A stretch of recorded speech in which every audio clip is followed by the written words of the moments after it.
Hey everyone, it's Dursta here.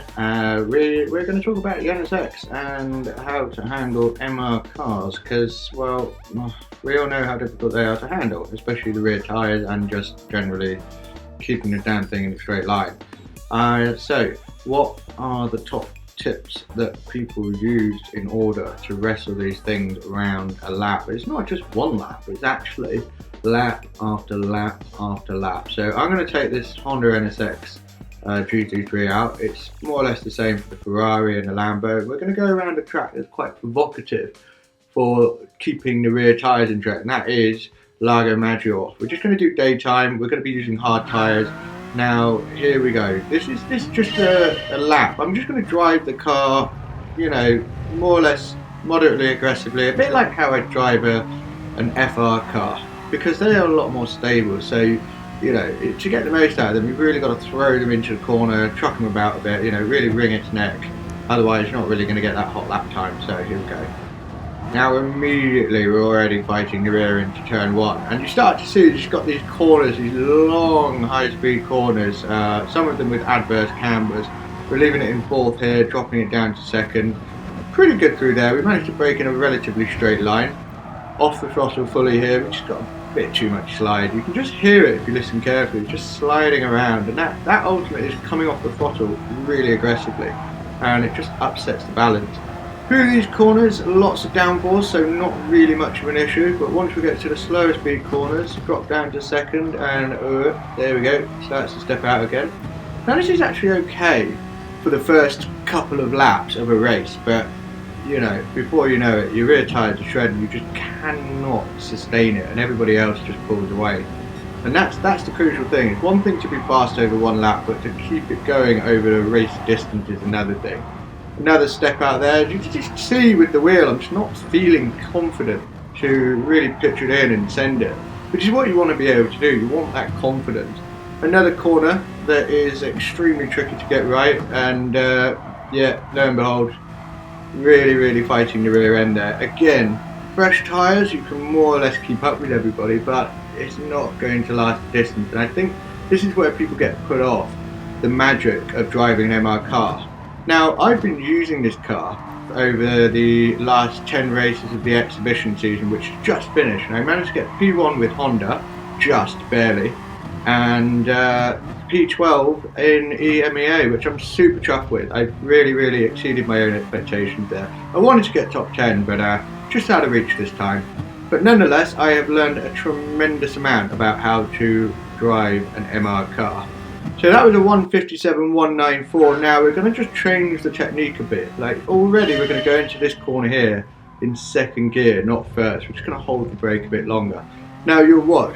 Generally it's about driving style. I'll smooth out everything I do. I'll roll off the throttle, roll back on, smooth on the brake. And already watch this. Just as I come onto the brakes, I just gently straighten the wheel. Just there, and then just ease it in, dropping down to third only when I'm about to start accelerating again. That's crucial technique. You'll see it again here. I leave it in third this time, going up fifth instead of fourth, and then just third for this corner. When I roll off here, I don't come fully off the throttle, and that's crucial. Again, you come fully off the throttle. If you're not on the brake or you're not on the throttle while you're cornering, you tend to find the car start sliding around. And although you may keep it relatively stable, it wears the tyres out, and that's when you get an imbalance. Big oversteer moment there, coming into the big banky boy, keeping it stable again, and then full send down the back straight.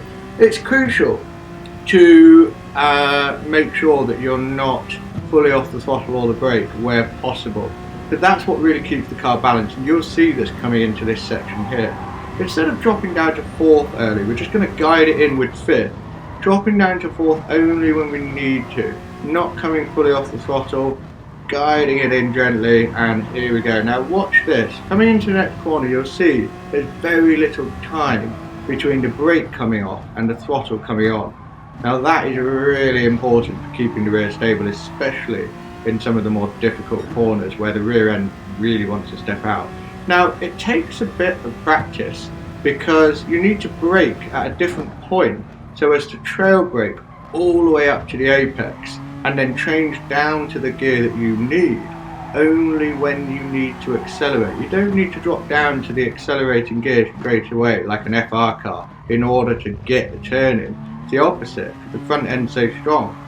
You really want to just be smooth, gentle and progressive in everything you do, and voila, 1.4 seconds faster a lap.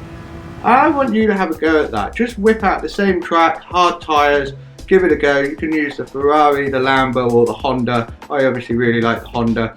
And just try it, because you know, if you really hook it up and you really start to understand how to drive an MR car and get the most out of it, I promise you it's extremely rewarding, because it's a very challenging thing to get right.